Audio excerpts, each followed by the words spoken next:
જય માતાજી મિત્રો, કેમ છો બધા? મજામાં? આપણે તો નથી મજામાં. આપણે ગાય વાછડી માંદી હતી તો હવે ભગવાન પાસે પહોંચી ગઈ છે. અત્યારે અમે ધ્યાન એવી રાખવી પડે છે કેમ કે ટીટોળીને બચ્ચા રખડે છે આ બાજુ. આ ખડમાં હંતાણા છે, હવે આમાં ક્યાં પગ દઈ દેવું ખબર નહીં પડવા દી. ભેહું બધી આપણી આગળ નીકળી ગઈ.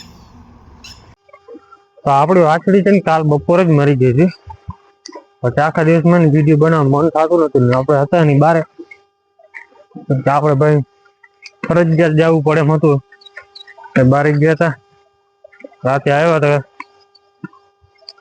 વાછડી કિલ્લામ નથી દેખાણી, ખબર પડી ગઈ મને ભાઈ આજે નથી વાછડી, એટલે ખલાસ થઈ ગઈ છે.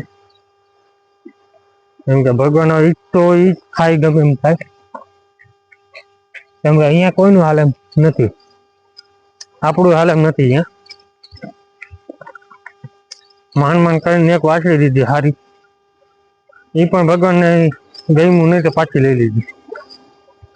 ને હું અહીંયા તકલીફ પડી હતી, કેમ કે હવે શું થયું હતું ને એ હવે કાલે ખબર પડશે. કેમ કે રિપોર્ટ આવે ને તે પછી ખબર પડે કે એમાં તાવ છે કે હડકાયું કૂતરું કર્યું હતું ને. મારા અંદાજે છે ને એને હડકાયા કૂતરા જેવું જ લગભગ લાગ્યું, કેમ કે ટાઢી ચમકી હતી ને એટલે તોફાન ના કરે. એટલે 3-4 દીમાં તો હા પૂરું થઈ ગયું, વાછડી નબળી પડી ગઈ. અત્યારે ભેહું નીકળી ગઈ બધી પેઢી હાથું, હવે બધી નાખી લીધી છે ધીરે ધીરે. ભાઈ આ બાવડા વધી પડે ને એટલે કાપવા પડે, અને કે પછી આપણે ખુદ ની હાલા એમ છે. આ રસ્તો આપણે કાયમી નથી, એક દિવસ નથી. એટલે એને રસ્તો સાફ કરવો ફરજિયાત જ છે.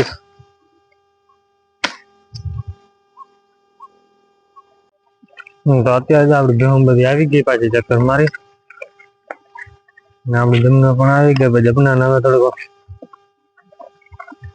કેમ કે હવે દીકરીને ભૂલવી તો પડે ગમે એમ કરી. અહીંયા હું છે ગન લઈ લીધી ને ત્યારે ખબર પડી ગઈ હતી કે ભાઈ બચવાની નથી. હવે હું બેથી થોડી માથે જવા જ નથી દેતો ને, બ્યાગ પર લઈને એટલે પાછી છેટી લઈ જાઓ વાછડી, સીધી છેટી બાંધી રાખો. કેમ કે આપણે ભાઈ પેલા જ ખબર પડી ગઈ હતી કે ભાઈ આ બચ્ચી એમ છે નહીં. ડોક્ટર સાહેબ કહે કે એક દિવસ તાવ છે એ ફેર પડી જાય. બારે થી જો આવ ફેર હતું ભાઈ, થર્મોમીટર ચેક કર્યો ને કે તાવ ફૂલ છે, પાછો બાટલો ચડાવ્યો અને બચી જ નહીં. તો ઘણી કોશિશ કરી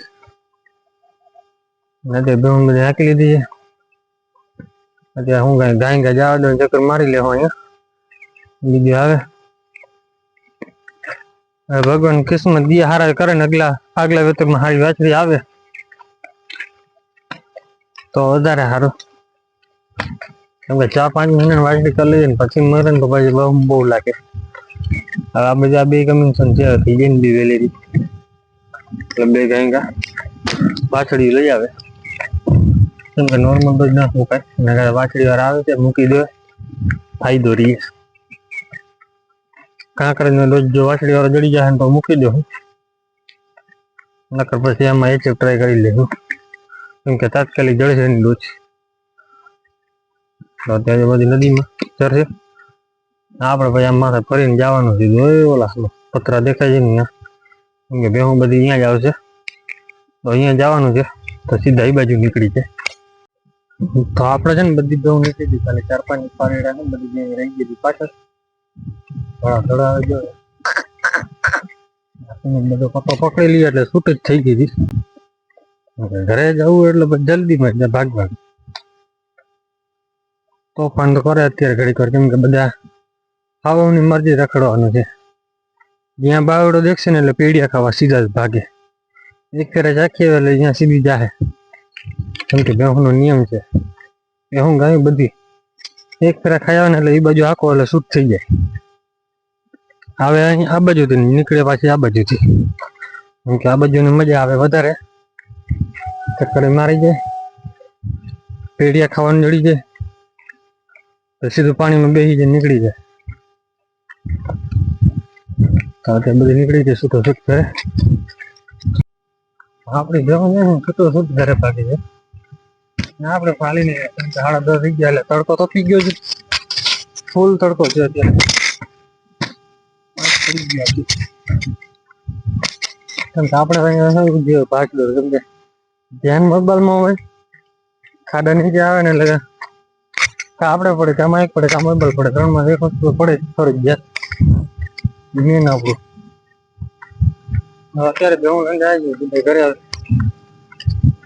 નદીમાં ખંજર કરે પછી ધીરે ધીરે નીકળી જાય. પાણી એવું બેસે ને કે ના બે, કેમ કે પાણી હવે પડતર થઈ ગયું ને, ખંજર બહુ આવે એટલે બેસતું નથી ભેવું. હવે ખાડા ભર્યા છે, ઘડીક બેસે કે ટાઈમ પાસ કરવો ચાલે. આ વખતે કરતી નથી, હું છે હું વાંધો. તો અત્યારે છે ને આપણી ભેવું બધી ઘરે ખાતી હતી સાંજે. રતન પાણી પીવા આવી હતી અને ટીટોડી છે ને વચમાં ઈંડા દીધા છે, એટલે આપણે ફરી ને આ બાજુ છે ને આજે આપણે થોડુંક નુકસાન થતા થતા બચી ગયું, ધ્યાન પડી ગયા. એટલે તમને આમ જો દેખાય નહીં કાંઈ, જંગલ જ દેખાય છે. હવે ઉપર જઈને તમને આગળ દેખાડું શું થયું શું નહીં. આખું જંગલ હલગાવી નાખ્યું છે. કોણ હલગાવ્યું એ નથી ખબર, પણ ફાયદો ઘણો કરી ગયો આપણા માટે જ છે. એનું કારણ છે જો બધું જંગલમાં કાંટા જ પડ્યા હતા, બધું બરી ગયું છે, અમુક અમુક ભાગ રહી ગયા છે. લાકડા બધા રહી ગયા, એ હવે આપણે ભેગા કરીને નાખી દેવું નદીમાં બાર. અત્યારે હજી ક્યાંક ક્યાંક અમુક ગઈડા હજી જીવતા નીકળે છે, મૈરા નથી આવું, એટલે કોક રહી ગયા જીવતા, અમુક આ સાફ થઈ ગયા. આ બાજુ લગભગ મરી ગયા છે. એકાદો બાપો જો અહીંયા બીડી પીવે હજી, એટલે આમ ફાયદો થઈ ગયો, પણ અડધો નુકસાન થઈ ગયો. આમાં કાંટા તો હજી એમને પડ્યા રહી ગયા. આ વીડી આપણી હલગાવાની એ હલગી નહીં, હલગાવ્યું બધું, પણ આમાં શું છે કે લીલા ઝાડવા હતા ને રહી ગયા એમાં બાવડામાં, લગભગ બરી ગયું છે કાંટો. આ બાજુ નથી ઉપડ્યો વધારે, આમાં કોઈક હલગાવ્યું છે, આમાં કોઈ ઉપડ્યો છે. અહીંયાથી હલકતું નદી ટપીને આપણા ઘરે પહોંચી ગયું હતું. આપણા ઘરે વટાણાનો ભૂકો છે ને એમાં પહોંચી ગયો, ધાણાનો ભૂકો પડ્યો હતો, ઉપડાવવા માંડ્યું, પછી ખબર પડી ધુવાડા નીકળ્યા પછી એટલે કાંઈ ઓલાવ્યું.